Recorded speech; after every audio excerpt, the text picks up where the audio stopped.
Well, hello there, and welcome to another edition of Johnny Davis Live. We're here on this May 9th, 2025. I first of all want to say Happy Mother's Day to all those wonderful mothers out there. I hope you enjoy your weekend, have a lot of fun, get all the things that you want and everything. Had to sneak away yesterday and get my wife something, and I'll be always so busy trying to make it happen. Hey, we have two great guests today that we are going to be chatting with. Two stand up gentlemen. One is going to be Mr. Sadiq Holmes. He's our ICAF PKB representative over in the Missouri area. And we'll also be chatting with Mr. Mitch Harris, who's our ICAF PKB promoter, among other things, over in the Cincinnati area, who just also completed a very, very nice event. So we're looking forward to chatting with him. I think it's going to be a lot of fun. Always, guys, I want to thank you for watching the show and keeping up with all the things that we have going on. Please take note of the fact that you can find out all of our information on our IKF Fight platform.com, where you can do we sanction events. You can see the what's going on, the times, the dates, and all of that information for our events. So check it out, IKF Fight platform.com for our upcoming event. I know tomorrow we got to be in Havelock, North Carolina, but we have events going on actually across the country. And why it's important that you need to look at the platform, because I can't tell you all the events, right? I'll just be here just with a list, just telling you about all the different events that we have going on. All right, ladies and gentlemen, I'm going to go ahead and jump right into it without any further ado. I want to bring up a man who's recently joined our organization. He has some really nice things to say about the ICAF PKB the other day, his first event that he had, which kind of brought me to this point where, hey, you know what? I'm going to bring him on the show. Let's chat a little bit more about that. And then some other things that I see that he's involved with. He's a very opinionated person. I definitely see that as well, but very knowledgeable, very smart, very intelligent. And I like that approach. And both of the men we have today are going to do that. So I'm going to dive in just a little bit. Johnny Davis Live, real talk with real solutions. Without any further ado, let's please welcome up Mr. Mitch Harris. How the heck are you, sir? I'm doing well, Johnny. Thanks, man. Thanks for having me on, man. Good. For sure. Yeah, I don't know what I got myself into, but we'll do it. I know. I always try to, give people a little bit of heads up about, the different things that we could potentially talk about. But ultimately, though, I want to just kind of get to know you a little bit better. I really want to have everybody on the show at some point, right? Where, we can kind of just get to know them, see what's going on, what their thinking is, and all of that. But first of all, tell me a little bit about your background in the sport of Muay Thai and kickboxing. Yeah. So, I've always been, when I was a kid, I always, love martial arts, watching Kung Fu theater way back in the day, wanted to be Bruce Lee, things like that. So growing up, I always wanted to be involved in martial arts. And, you and I had spoken before, and, unfortunately, during that time, like I told you, I grew up in one of the poorest states, one of the poorest areas in the country. So, I took it for a little bit, but then I had to withdraw from it. But as I grew up, I ended up going into the military, and that's where I was first introduced into Muay Thai, and fell in love with it. I tried so many other different martial arts. You name it, I tried it, and fell in love with Muay Thai. And I think it was just there was both a simplicity and a complexity about it that kind of drew me to it. There was also a brutality, right, but a beauty at the same time that drew me to it. So fell in love with it. So I started training in the military, and then once I got out, I started competing in Muay Thai. I wanted to compete in MMA, so I had to get the grappling in. So I started competing and training in Brazilian Jiu-Jitsu, and then I went on to do MMA as well. But I've always kind of been a coach and a teacher at heart. My father was a coach as well. So I think that, that kind of descended upon me. So I wanted to impart that onto other people, because there's so many other than punching and kicking. There's so many other things that you can learn from martial arts. So I wanted to impart that onto, kids and adults. So I started teaching as well. So, and then here we are, man. Right. Why did you feel like that was an important route when it comes for you as an individual? Were you searching for something in particular? Was there something that happened to you in your youth that felt like you needed a little bit more discipline or guidance or something like that? Oh, look at See, guidance or something. Johnny, man. All right. So, so I, I'm pretty disciplined as a kid. I'll say that. But where it came from for me, full transparency. You know, it. I was in an area that was like 95%, 97% like Caucasian, right? So pretty much with me, my family, and my close friends, that there was bullying that happened and whatnot. So I always felt like I had to prove myself, whether it was Mm, to my peers around me, mhm. whether it was just to defend myself against these bullies. I ended up writing a book about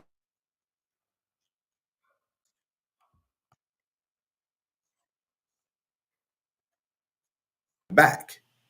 But what happened was Mm, almost the total opposite.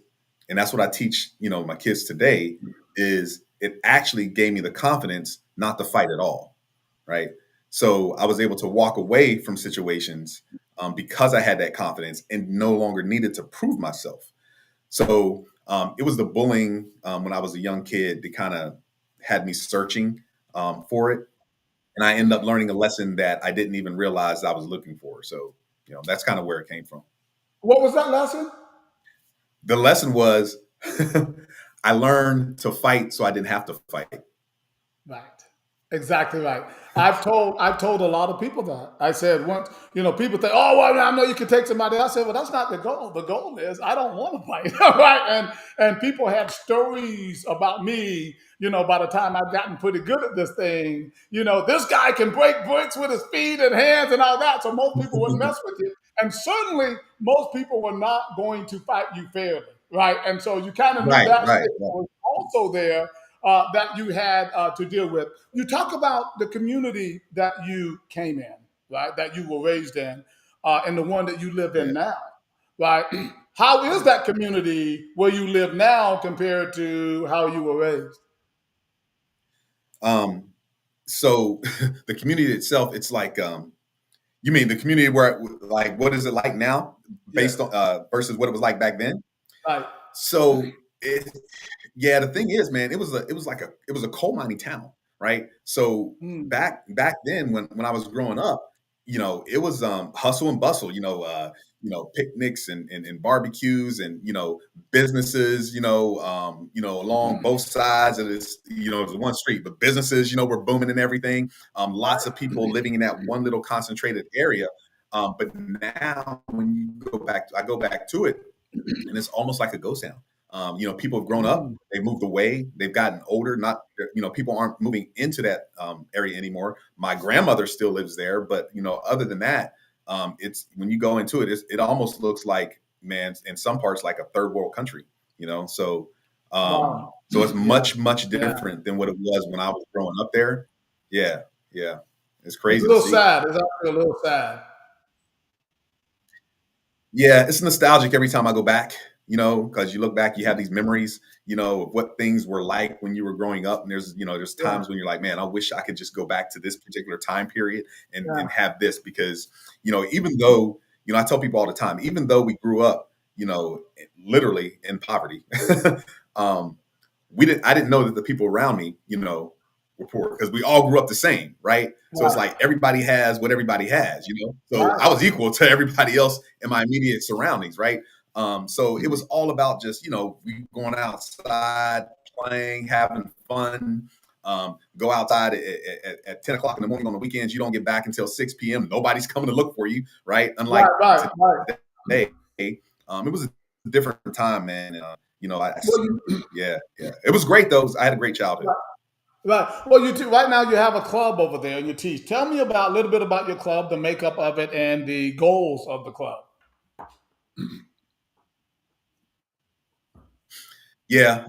So really the mission is to, equip kids, and adults with the necessary skills to navigate life's challenges. in a nutshell, right? So Mhm. what are those Right. challenges, right? For a kid, it might be different than an adult, but there's a through line that I found a lot with both kids and adults, and it's the ability to manage and control your emotions, right? And that's actually what drew me to the IKF. We Mm. can talk about that a little bit later. But being able Okay, to yeah. manage and control your emotions, and I talk about that a lot Mm. in my kids class. But basically, the makeup. I have kids from all different from different demographics, different age groups. I start them at 4 years old all the way up to adult.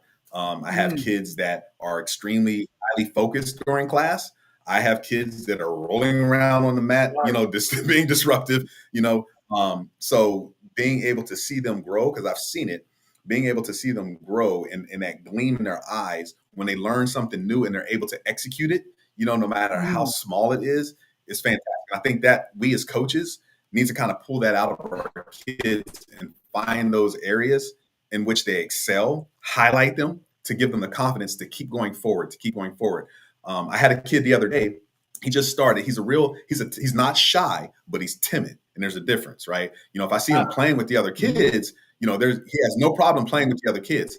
But when it comes to doing Right. drills, if we're doing if we're doing teeps or push kicks, right? He might kind of back away and shy away. He doesn't want anything touching him. It's going to hurt, right? So, and he started with me about 5 weeks ago.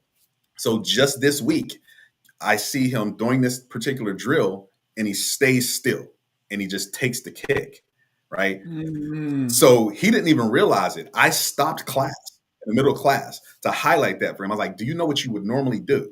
Right? Exactly. It's totally different. So even though he may not have been executing his drill properly or whatever, the Right. fact that he stood there and was able to take that kick showed me that one, he's listening, and he's able to now say, wait, this isn't going to hurt as much as as I think, or even if it does, I'm not dead. It's not going to kill me, right? I can still keep going, Right. right? Right. So I'm teaching him perseverance and to fight through that pain and to understand that life is going to challenge you and you just have to stand there sometimes and keep going, right? Regardless of what it is, right? So I had to stop class and highlight that. And I think that as coaches, we often we let those little moments go. And I think that those are moments in Yeah. which kids grow the most, right? So I always like to ask trainers this question because So sometimes that's let me. kind We of have that's a. kind of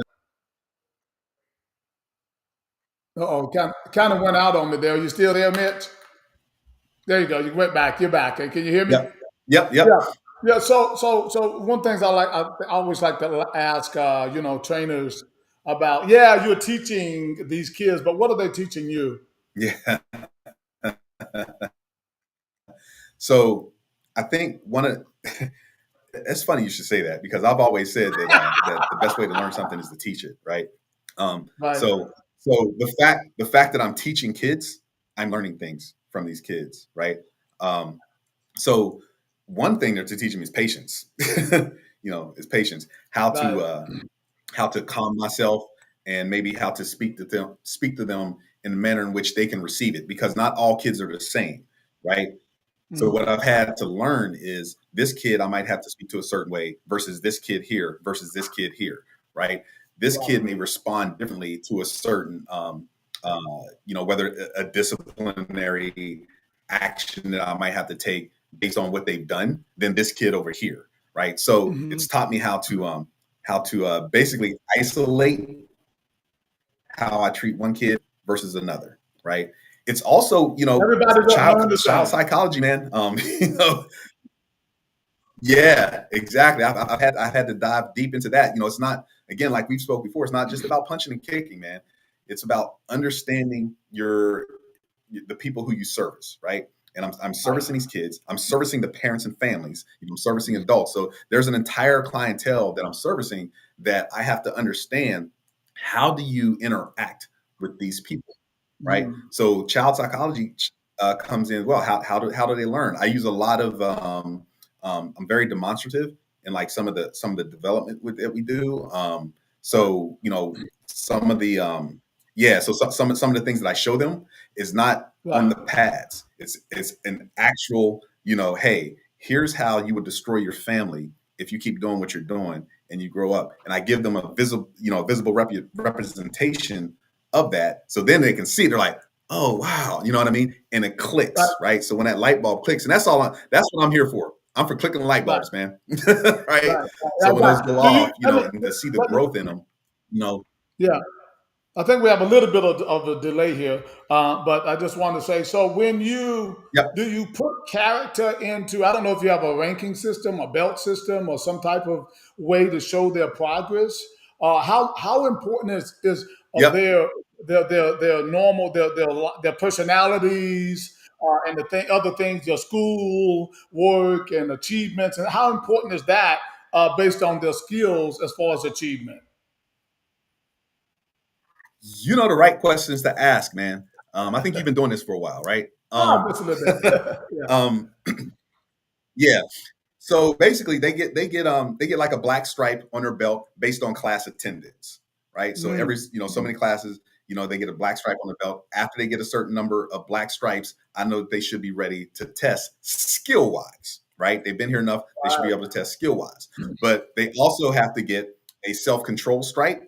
They have to get a focus stripe, and they have to get a discipline Oh, stripe, right? wow, that's the first time So I've ever their heard that. their self control, yeah, their self control and their focus stripe, they that happens a lot in class because I can see them. Are you focused? Are you looking at me in the eyes when I'm teaching? When someone walks Right. through the door, are you turning your head or are you staying focused to me? Things like that, right? Mm. Discipline is also, I can see in class. However, I also have, one of these cards. You can't see it, but one of these cards. And what this is, parents take this home and they put it on their fridge, and it has check marks for 4 weeks. So every 4 weeks they bring it back. They have a check mark in each box. Now, what that is if a child does what they're supposed to do the first time, or without being told at all, they get a check mark, right? If they don't, if they have to Wow. be repeatedly told, or they're not doing it all, they don't get a check mark. And the number of checks that they get in that particular 4 week time period equates to a percentage. So just like school, A, B, Mm. C, or D, right? So you get an A, cool, you get your discipline stripe, right? And you should be able to ready to move on to the next rank level. So A, B, and C, you get those. Now you get D's and F's, you're going to be doing not only are you not going to get your discipline stripe, but you're going to be doing Right. like extra calisthenics. Might be push-ups, some sit-ups, squats, running, Right, some right, sprints, right. whatever that might be. Definitely, they have to take that home. That's called their accountability That, card. right, They should all right, be right. accountable, for their That, own that actions. is so that is so good to have a program like that in your side. I'm going to switch gears for just a second here. Recently became an ICAP PKB promoter. First of all, what caught your attention about that program that you thought you should be involved with it, and how was your first event? Yeah. So, what caught my attention is I took my son, who's also, he's also a student of mine, but I took my son, he's 24, to the Missouri event. And, Mm. he did well there. But the way that it was run, that's when I first met Sadiq. The way that it was run was very professional. And I like the fact that there were no knockouts allowed, because that aligned with my mission as far as Right, managing your emotions. Right. right. So during that event, I went up to Sadiq. I think Chad was there as well. But I went up to him and I was like, "Hey, do you guys do this in Ohio?" They were like, "No, we're not in Ohio." I'm like, "Why? Wow. We need somebody to promote it." And I'm like, "What? Right?" I'm like, "Well, here I am." And Chad said, "We have people say that all the time, and we never hear back from them." I'm like, "Well, you can hear back from me. You can hear back from me." Right. So the way that it was run, the professionalism in which it was run, and then the rules of engagement, were two of the major things that caught me, because I needed professionalism, and I needed it to align with the mission of my own program, right? So Mm. I wanted to bring it here. So I started promoting it here, and we just did our event this past Saturday. Steve brought his team here. Got all set up, professional, and I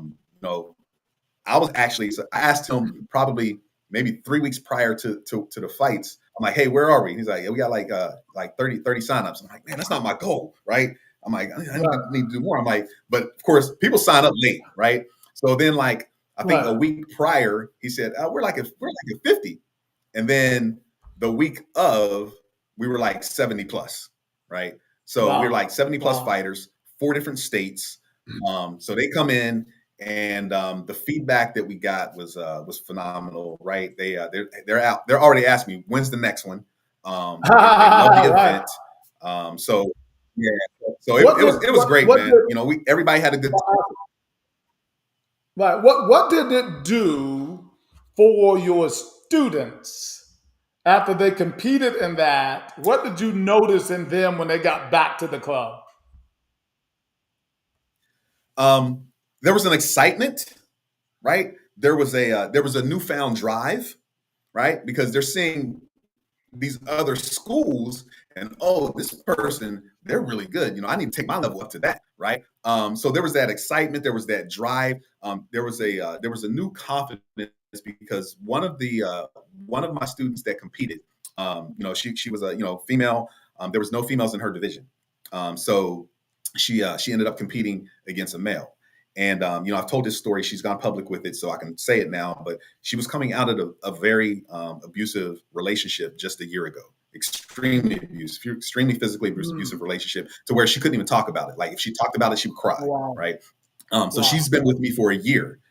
So when Sadiq said, "Hey, she could fight a guy," I told her, I was like, "Look, this could be extremely triggering for you, right? So we're going to need to control those emotions, Mm. because you're going to be having a Mm. guy hit on you, and that you can a light bulb can switch off, and there you go, right?" So she's like, "No, coach, I'm ready," right? So she ended up competing against a guy, ended up winning.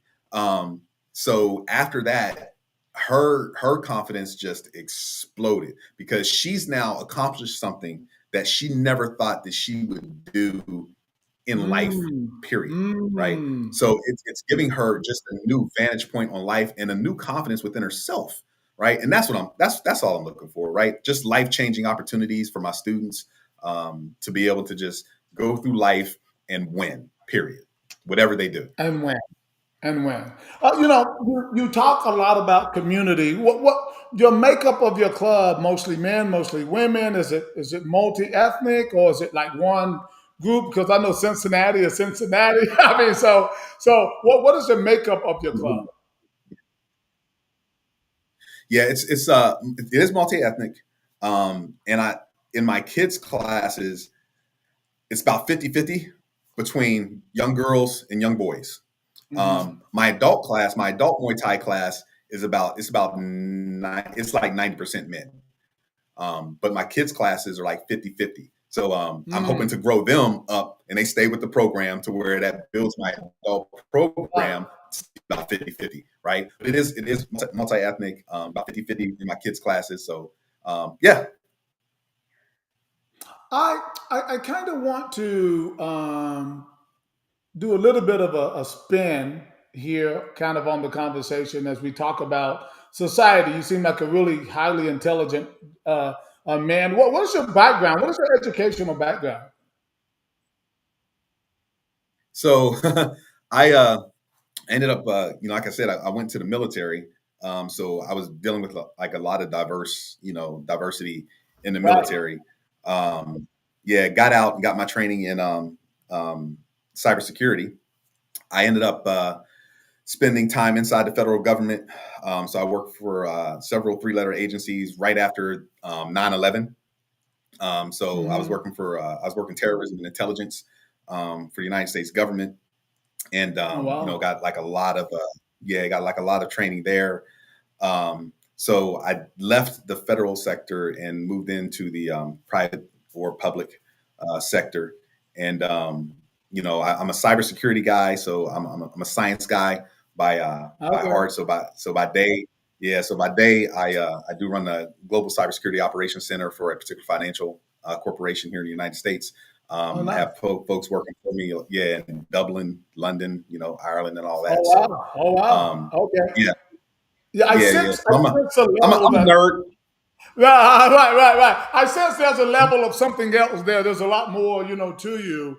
I'm kind of curious though. One of the questions I'd also like to ask people about the magic wand. the magic wand. If Mitch had a magic wand, what would you change about our society today? Empathy.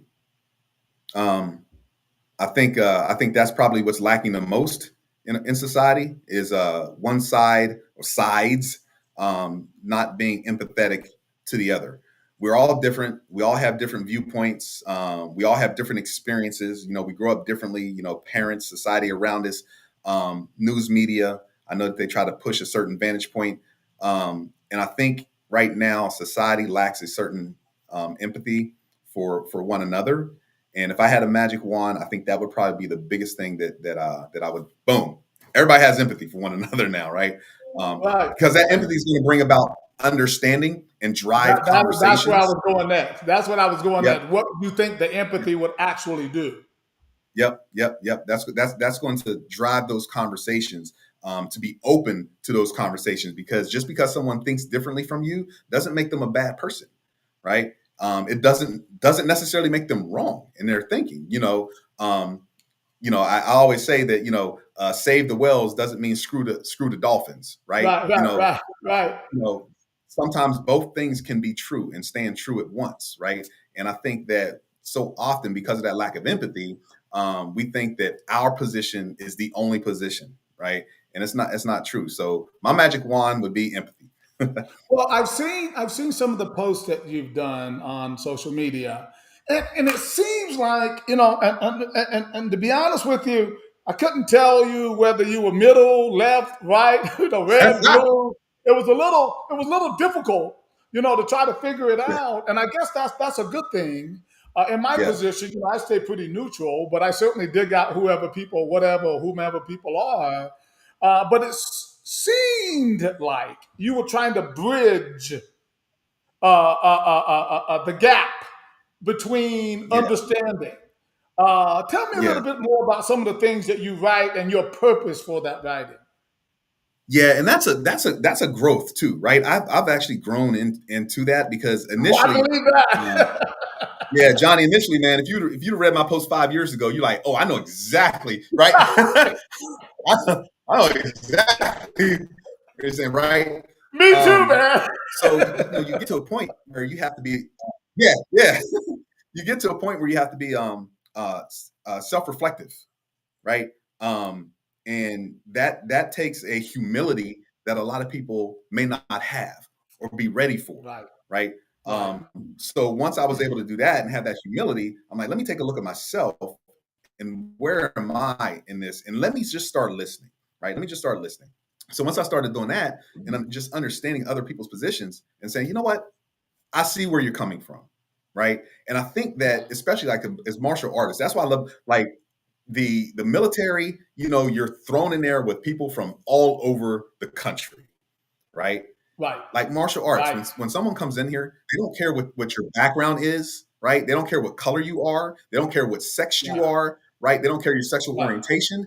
They're just coming in to learn something, They kick and right? punch each other in the Yeah, they're face. coming in to be helped. Yep, to be Right. helped. And because of that, and because of a shared experience that they have, and that's why I like to make it difficult for them, because once they share that same difficulty, there's a bond that's built, right? And Right. if you can get them young Right. enough as kids, they're building these bonds with people of other ethnicities, other vantage points, other thoughts, things like that. Then they grow up and they spread, right? So that's kind of like the mission, of my school. So I actually had to grow into those posts, Johnny. So I'll be honest with you. But the purpose of them is to show other people that, hey, you don't necessarily have to think one way all the time. Let's be open, Right. open those lines of communication and be active listeners, Right. right? Right. So that's what I that's think all about. I think you're absolutely right. And again, that's what I read into what you were writing. I read a lot of stuff. I don't say as much as I probably want to say, in order to try to balance things out. Probably, maybe I should, get out there and say more. I think that, but the way I think you're doing it is one of the reasons why I don't get involved. Let me just be clear.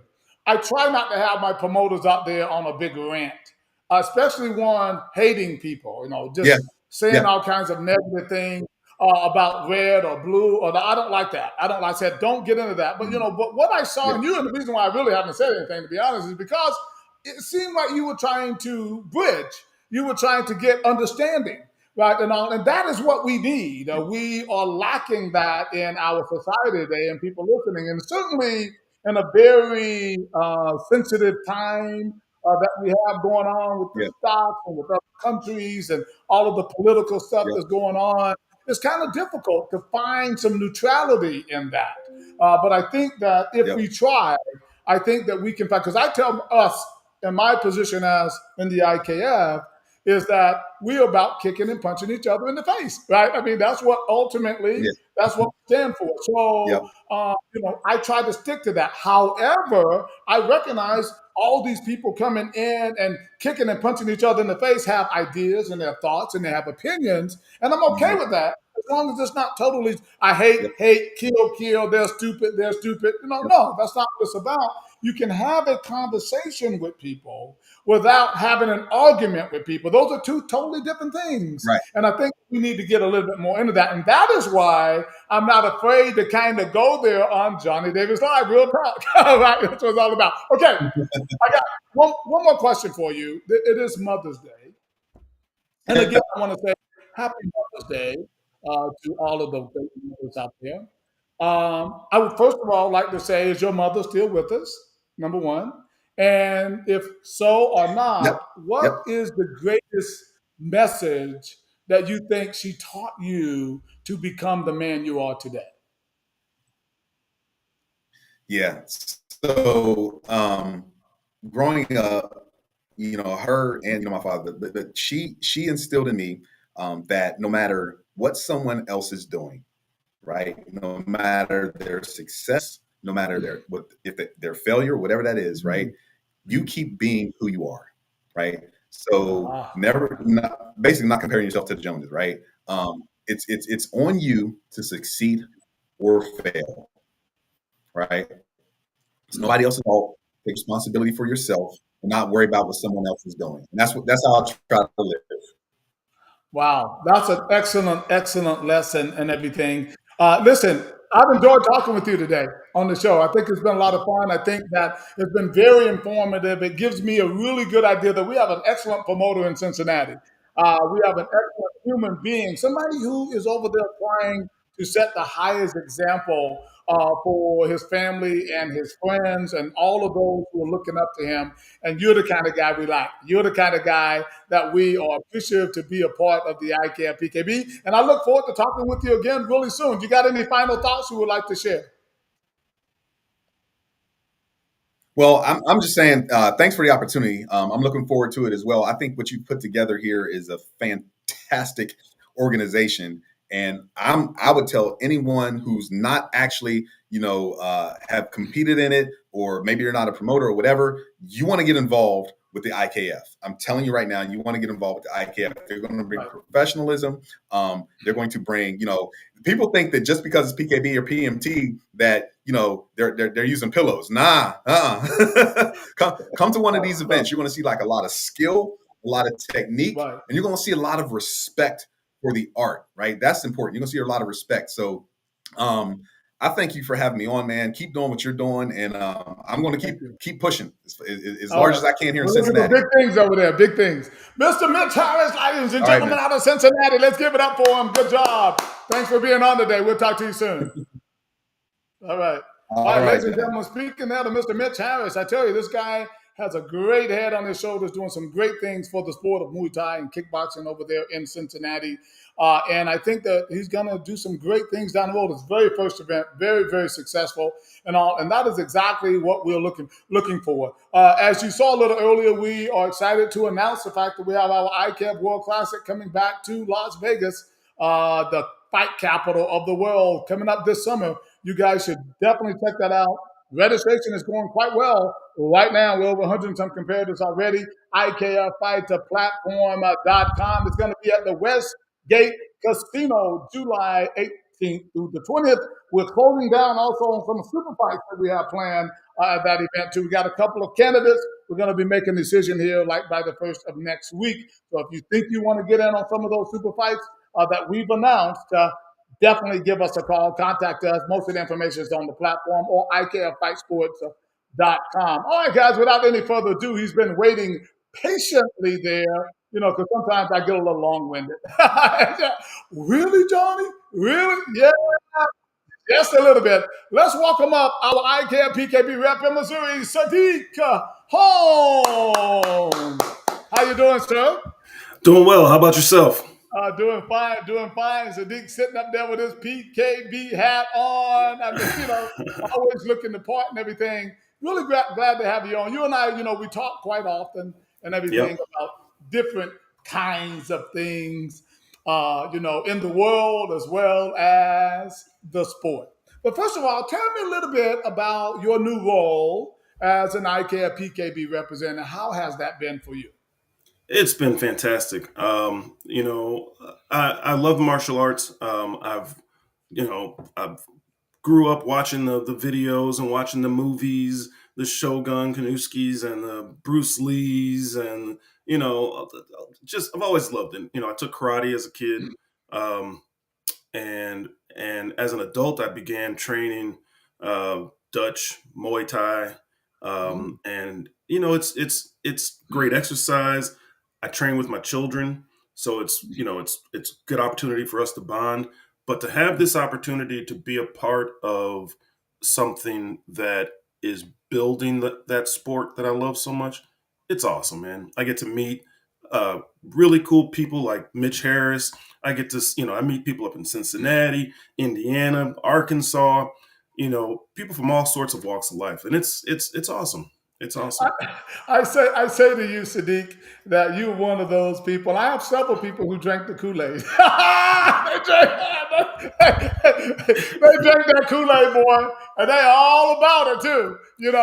Generally speaking, I'm not a Kool-Aid drinker, but if something makes sense and if something is right, and you can just see the benefits in a program like this and how it helps fighters from a martial arts perspective and also from a life perspective. It's just awesome, man. I get coaches and parents coming up to me after events often saying, "Hey, thank you for how you dealt with my kid, and this was an awesome opportunity." And so what's not to love about it? Well, first of all, let me just say that you're a brother, African-American man. You got to have drank Kool-Aid when you were little, because everybody used to have those 20 pots of Kool-Aid. Don't be playing here. And Johnny Devlin's live, real talk, real solutions here.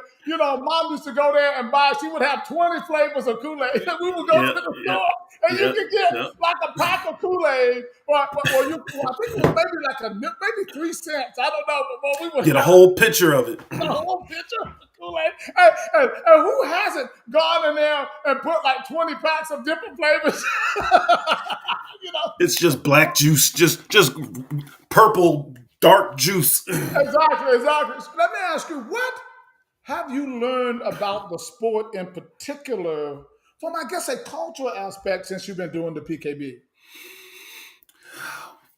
Well, really from a culture, one of the awesome things about martial arts is martial arts does not care what your skin looks like, what your perspective is. When you're on the mat, all that stuff is out the window, and it's such a fair thing. Wrestling is similar like that, so all these combat sports, man, when fighters get on the mat, all that stuff, none of that stuff matters. It don't matter, man. What matters is what can you do with your hands and feet, and what have you learned, and getting up to that point, and how did you use it? Exactly. And that's just really cool. Sadiq. Yeah. Listen, there was a time, I came up in the South, right? I came up in the South, and I had to teach myself not to be racist. How about that? Right. Okay. That's the reality of it, because you're living around in your little world of the same type of people that might think the exact same way you think. And then you see how you're being treated. So it's easy to get a jaundiced view of the world. That's and right. When I was coming up, even as a young martial artist, I certainly saw that I was treated differently as an African American, right? Mhm. And so it was not only until I could give you several things that helped me change my opinion. One in particular is what the person who's like my dad today, Mr. Scott McMillan, who came into my life when I was 15 years old. Mhm. But and who taught me, who's a European gentleman, white man, who treats me just as good and always have, and I love the man to death. And that was one big factor. But another big factor is when I got knocked the heck out in my second fight by a European guy who's Mhm. now a dentist, right? Right. And it helped, but no, really, truly, because in our own jaundiced views, we thought white guys they can't beat us. See, Like I you're right. thought real talk. Oh man, they can't beat us in a fight. Well, that is not true Mm-mm. because if the Mm-mm. skills are there, the skills are there, and it goes beyond race. Mhm. For sure, it goes beyond race and Yeah. stuff. And so it's a very good point about the neutrality of fight sports and actually what it brings. Tell me something that you've learned about trainers since you've been doing the Mm. PKD. Well, I'll tell you, like I said, I've done my own training and I've had some great coaches. And I've had great teachers throughout my life that meant something to me. Right. But man, the trainers that I've met, just I'm so impressed and respect trainers so much because of the selfless time that they put into their students and their fighters is it's unmatched, man. It's really awesome. Um, the Aaron Kimballs of the world, the Chad Muellers out there. There's so many coaches that I meet. Brian Carroll in Kansas City. These guys, Chris Lee up in Indiana. I mean, these guys really Oh, take when time. you start calling names, you're gonna have to get your list out. Oh no, there's a whole yeah, that's right. I mean, anybody I missed, I'm sorry, but man, the stories that I hear some of these coaches tell me about some of their students, kids who their dad wasn't at home, maybe their mom was an alcoholic, drugs in the house, and they bumped into him on the street and said, "Hey, come on into the gym and learn this sport," and they get it and turn their lives around, man.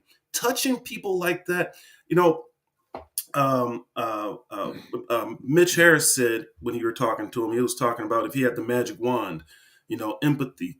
That empathy goes along. I see that with coaches, man.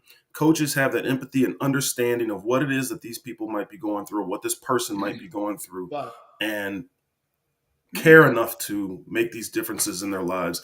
And it's powerful, man. It's really powerful. So and yeah, so since doing these PKBs and I've had the opportunity to talk to different coaches and hear some of these stories, I've got nothing but respect for them. Nothing but Right, right. respect for them. Well, and again, it is such a learning thing. I mean, obviously there are obviously a lot of good, but there is there is certainly some negatives out there too, right? Where you have some trainers out there who have the bad attitudes, that we have to discipline. Certainly in my position, along with Tony Foster being head of IKF, that we have people with bad attitudes. They come there with a totally different agenda. So That's yes, true. although you speak of the positivity of the trainers and that there's some good ones, there are a couple of bad ones, bad actors out there as well that we That's often absolutely have right. to address and make sure they come into our events with the right temperament because it could put a lot of people in danger. At our events and all, and so we have to make sure that we don't have the Karate Kid, not the Karate Kid, but the guy The Cobra Kai. the Cobra Kai guy. We always have to watch that and everything. What have you learned from the fans that attend these events? Fans. Well, I mean, the fans. It's interesting, man. I've had, yeah, and you're right. It's sometimes there is still a negative, and sometimes those negativities can come from the fans. Right. Um, but what I do see is so Johnny. I always try to see the positive in any Yes. situation, right? Yes. Um, but what you see is that you know little Johnny brings his mom, his dad, aunts and uncles, cousins. They all come and see him fight. They're excited to see little Johnny fight, and little Johnny's going, and uh, the ref makes a call against little Johnny, and maybe they don't understand it, but they didn't like it. Now they're up in arms. And at the end of the day, they're up in arms because they care for little Johnny. They want little Johnny to, have the experience of a lifetime. Well, I every don't know time why little it's got Johnny, to be little Johnny, but that's okay. well, Why little Johnny got to be the so problem, man? Why it got to be Johnny? Go ahead. Okay. little Johnny got out there and fought hard, but the ref did something. The ref made a call, Wow. and I've been at events where the audience, the family, they get up in arms and they want to yell, scream, and cuss and fight with you because they don't like the call that you made. Right, right. You know, You, but yeah, at the same time, I go think ahead, go ahead. just in general, I think at the same time when you uh, when you give respect and you demand respect given, I think at the end of the day, people in general can go along with that. Yeah, I hope that makes sense. And I think the audience is the same way. When they recognize when we have our events, it's imperative that everyone at the event, that's fans included, understand that there are rules here, right, and you have to follow these rules. Otherwise, we're going to ask you to leave. right. And if you can't follow those rules as as a fan, as a coach, as a fighter, you're just not welcome at our events. And I think generally fans are respectful of that. Right. What do And you think overall, though, the ICAP PKB, the PMT, the PBSC has done for the sport as a whole? well, I mean, as you know, man, it's I think it's crucial for take a short answer is it just I think it produces a better fighter. Um, you know, uh, like Mitch was saying earlier, it's about the control and you know the opportunity that PKBs offer. I think every kid should take advantage. Every fighter should take advantage of it because it Wow. gives you new looks of opponents. It helps you hone in those things that you're working on. It helps you hone in on your patience, relaxation, and just comfortability in that combative arena, right? So overall, I think it just builds a better fighter. Like I know, I think you're absolutely correct on that for sure. When you're looking at promoters, people who might be interested in promoting, like a Mitch, what are some of the things you look for that lets you know that they might be okay? They say a person will, when a person shows you who they are, believe them, Maya Angelou, right? What do you believe them right off and dismiss them, or do you give them an opportunity to see if it's really who they are? I give them an opportunity, because for one, the only reason they be coming up to me is because they enjoyed what they experienced. Do you know what I mean? Yeah. I mean, unless they just like have some sort of devious Right. intention, And they're out there too. and they're out there too. But most of the time, and most of the people that I've come across, they genuinely like it. They genuinely see the benefits of the PKB, and they want it in their hometown. They Wow. want it near their gym. Wow. Um, so so give them a chance, give them an opportunity um, to be a part of it.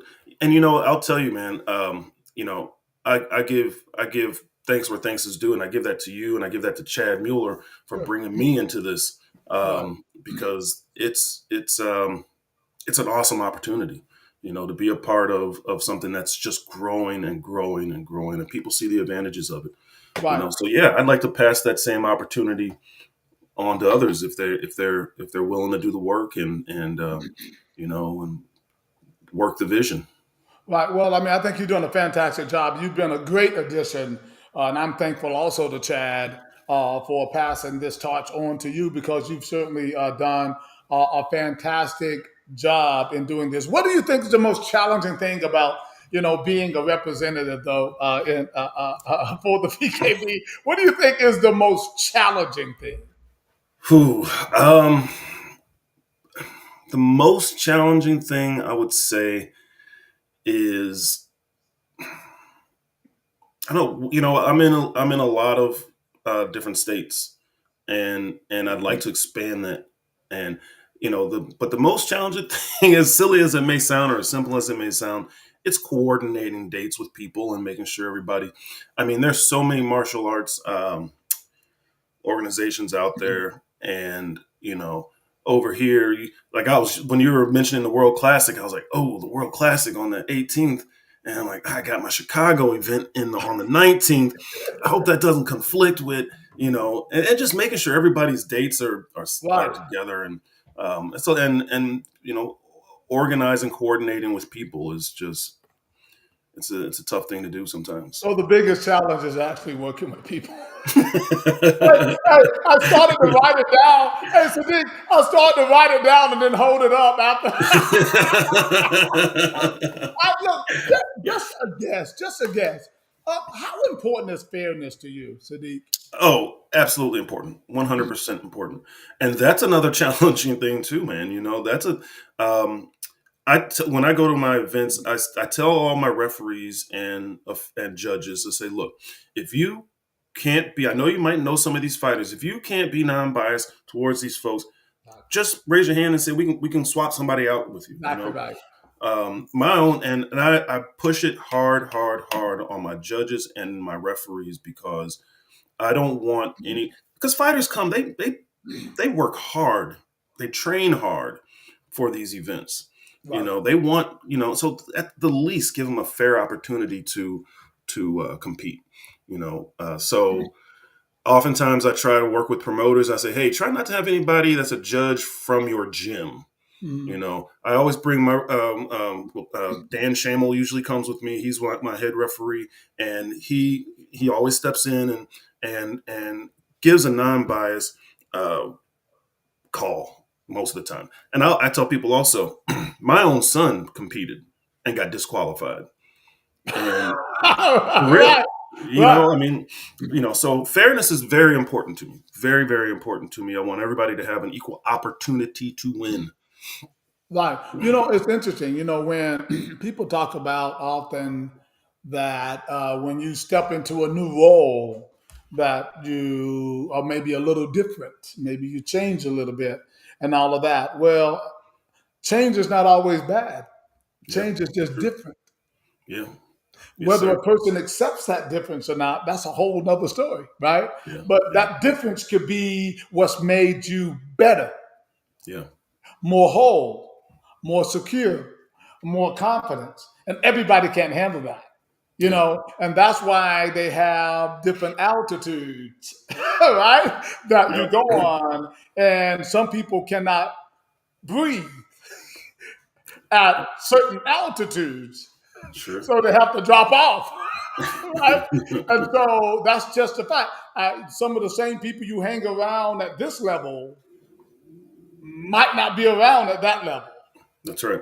And that's the reality of it. It's growth and all. And so that is something I just thought I would throw out there. What are your ultimate goals and aspirations being in this sport, Sadiq?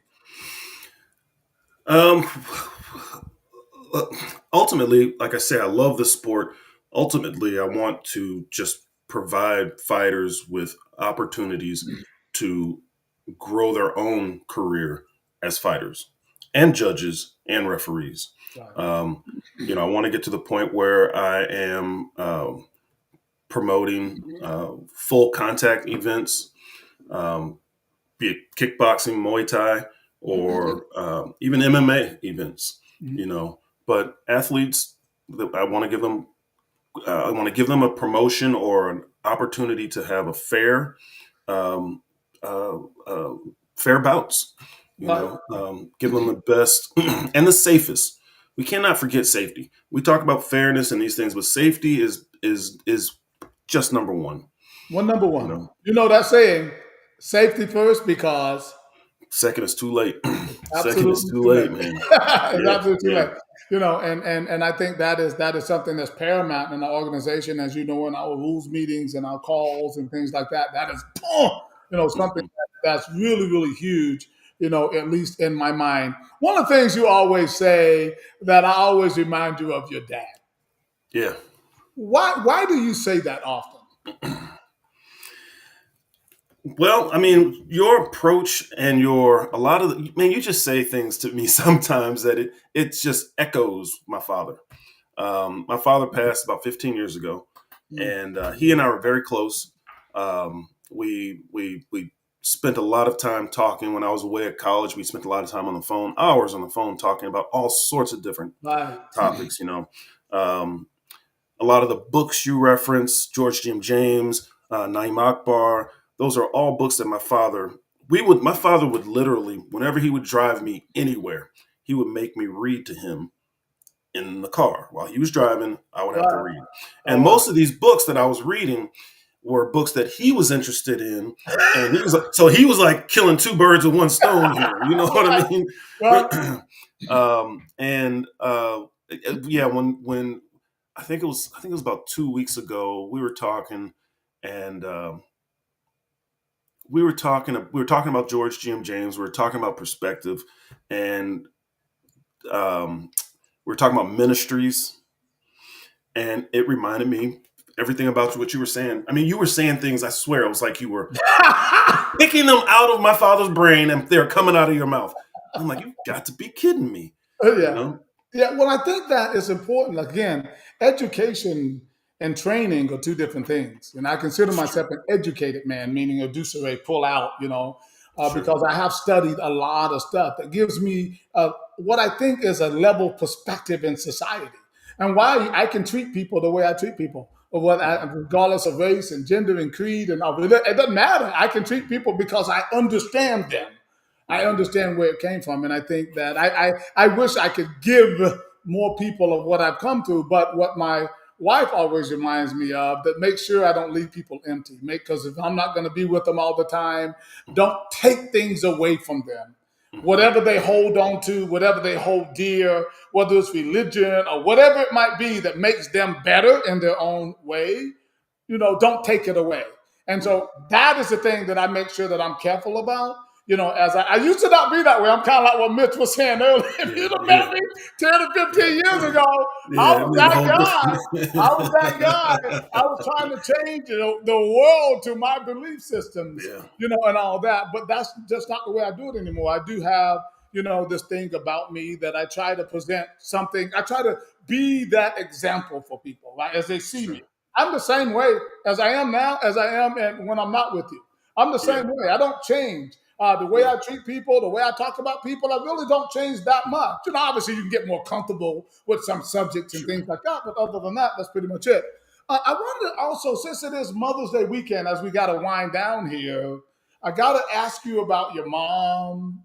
I don't know Yes. whether she's still with us or not, but I want to ask you about what do you feel the greatest lesson that she taught you to become the man you are today?